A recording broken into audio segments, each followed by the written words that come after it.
Hello everyone, it's Devesh and welcome back to our channel explain. आज हम बात करने वाले हैं एसएल सेमेस्टर वन के जो स्टूडेंट हैं एनईपी के, जिन्होंने इस साल अपना एडमिशन करवाया है सेमेस्टर फर्स्ट में।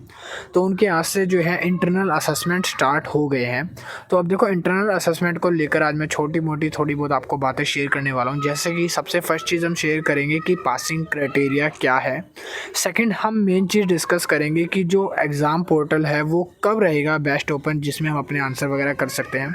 थर्ड चीज़ हम डिस्कस करेंगे कि पासिंग क्राइटेरिया और एग्ज़ाम कब हो रहेगा, और उसके साथ साथ कि हमारा जो एग्ज़ामिनेशन है वो हम कैसे दे सकते हैं। मतलब कि आप किस तरह से, अगर चीटिंग भी करना चाहते हो स्मार्टली, तो चीटिंग कैसे कर सकते हो। ठीक है, तो वो सारी चीज़ें इस वीडियो में मैं डिस्कस करने वाला हूँ।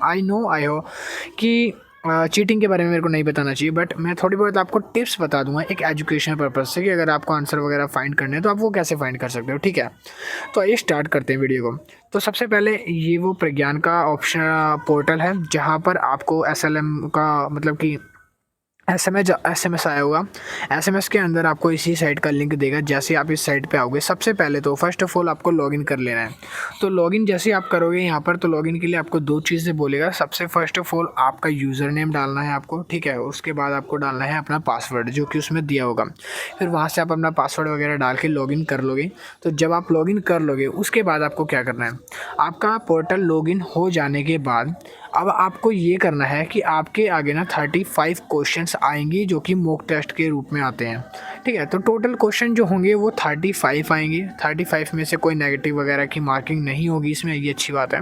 35 क्वेश्चन में से आपको पास कितने करने हैं, तो आपका पासिंग क्राइटेरिया होने वाला है 40% का। तो याद रखना, पहली चीज़ तो ये है कि अगर आपका 35 मार्क्स का पेपर आता है, 35 क्वेश्चन आते हैं, तो उसमें से 40% मतलब होता है कि 14 क्वेश्चन जो है वो आपको कंपलसरी पास करने हैं। और एक चीज़ और याद रखना, जब आप एग्जामिनेशन कर रहे हो तो उस टाइम पे जो 35 क्वेश्चन आए हैं, तो आप कोशिश करना कि आप एक भी क्वेश्चन को मिस ना करो, सारे ही क्वेश्चन अटैम्प्ट करना को, क्योंकि नेगेटिव मार्किंग नहीं है। तो आप सारे के सारे क्वेश्चंस को अटैम्प्ट करोगे, जिसमें से आपके मान लो हो सकता है 5 क्वेश्चन गलत हो गए, तो आपके 30 क्वेश्चन अगर ठीक हो गए तो वो भी साइड पे शो कर देगा। जब आप सारे आंसर कंप्लीट कर लोगे, फिर वो शो कर देता है कि आपने कितने जो क्वेश्चंस हैं वो बिल्कुल करेक्ट दिए हैं और कितने क्वेश्चन जो है वो इनकरेक्ट है। सेकंड टिप, अब हम बात करने वाले हैं कि हमें पोर्टल लॉगिन कब करना है और हमें जो है एग्ज़ाम किस टाइम देना चाहिए, वो बेस्ट टाइम क्या होगा। तो देखो, जितने भी चैनल एक्सप्लेन पे मेरी वीडियो देख रहे हैं, तो मैं उनसे एक ही चीज़ कहूँगा कि अभी आप पोर्टल को लॉगिन ना करें। आज से असाइनमेंट आपके स्टार्ट हुए हैं, तो ये असाइनमेंट जो है आपके 10 तारीख तक चलने वाले हैं। तो इसीलिए आप जो है 3 दिसंबर से पोर्टल को लॉगिन करना। 3 दिसंबर, जी हाँ, 3 दिसंबर पे पोर्टल लॉगिन करना है, क्योंकि लॉगिन करने की एक कंडीशन है। जैसे ही आप सेमेस्टर फर्स्ट के एग्ज़ाम देने के लिए पोर्टल ओपन करते हो, ओपन करने के बाद अगर वहाँ पर टाइमिंग स्टार्ट हो गई, तो आपका टाइम है 45 मिनट। चाहे आप रात को सोते टाइम सोते टाइम दो, या फिर आप वॉशरूम के टाइम दो, नहाते टाइम दो, उठते टाइम दो, बैठते टाइम दो, वो आपकी मर्ज़ी, आप कैसे देना चाहते हो।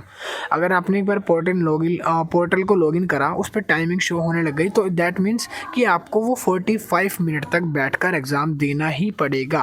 और मैं आपको 3 दिसंबर से क्यों कह रहा हूँ, क्योंकि देखो, अभी शुरू में कुछ टेक्निकल एरर और ग्लिचेस आते हैं।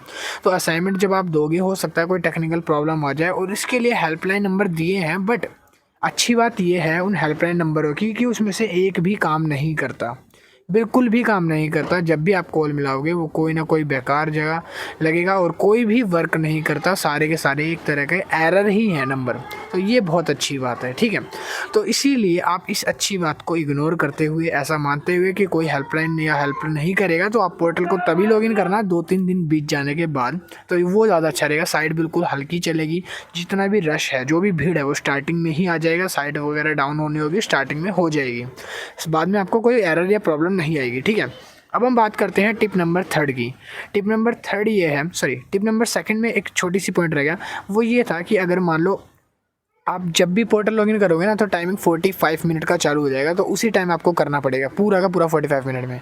35 क्वेश्चन आएंगे पूरे कंप्लीट करने होंगे। तो जब आप फ्री टाइम से बैठो, खाली टाइम जब आपके पास मिले 1-2 घंटा 3 घंटा, तभी पोर्टल को लॉगिन करना और क्वेश्चन करना। और ऐसा कोई नहीं है कि 8 तारीख तक हम 1 कर पाएंगे 2 कर पाएंगे, भाई 8-10 तारीख तक दिसंबर का टाइम है। इस 15 दिन के अंदर आप जितने मर्जी, मतलब कि जो भी आपका पेपर है वो सारा एक दिन में देना चाहता हो तो एक दिन में ही दे सकते हो सारे सब्जेक्ट का, ठीक है। तो now we start tip number 3। तो भाई टिप नंबर 3 जो है वो हमारी ये है कि अब चीटिंग के ऊपर बता रहा हूँ कि आपको स्मार्टली चीट वगैरह अगर करना चाहते हो तो वो कैसे कर सकते हो। तो भाई स्मार्टली चीटिंग का एग्जांपल है, आप यहाँ पे देख सकते हो, मैंने लिख दिया है चैट जीपीटी। आप चैट जीपीटी का इस्तेमाल कर सकते हो अपनी नकल वगैरह करने के लिए। और हाँ, जिस फ़ोन में लॉगिन करके बैठे हो ना भाई, गलती से भी उसी फ़ोन से चीटिंग मत करना, क्योंकि पोर्टल साइट है ना, गलती से आपके जल्दी जल्दी टाइम के चक्कर में ना कहीं गलत हाथ लग गया तो फिर हो गया आपका टेस्ट, ठीक है। अब साइट वगैरह बंद हो गई तो फिर आपका टेस्ट गया समझ लो। और इसके मार्क्स जुड़ेंगे तो हल्के में मत लेना भाई।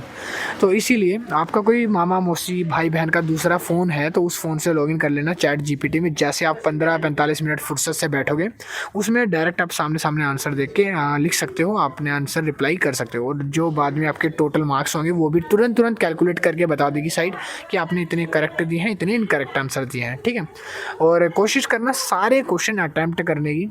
तो चैट जीपीटी हो गया, बाकी आप मोबाइल का यूज़ कर सकते हो। मोबाइल का यूज़ आपके ऊपर है कि आप कैसे यूज़ कर रहे हो उसको, ठीक है। तो ये थी मेरी कुछ टिप्स जो आपको एग्जाम में बहुत ज़्यादा काम आएगी। आई विश वीडियो अच्छी लगी होगी तो वीडियो को लाइक कर देना, शेयर एंड सब्सक्राइब कर लेना एसओएल के रिगार्डिंग अपडेट्स के लिए।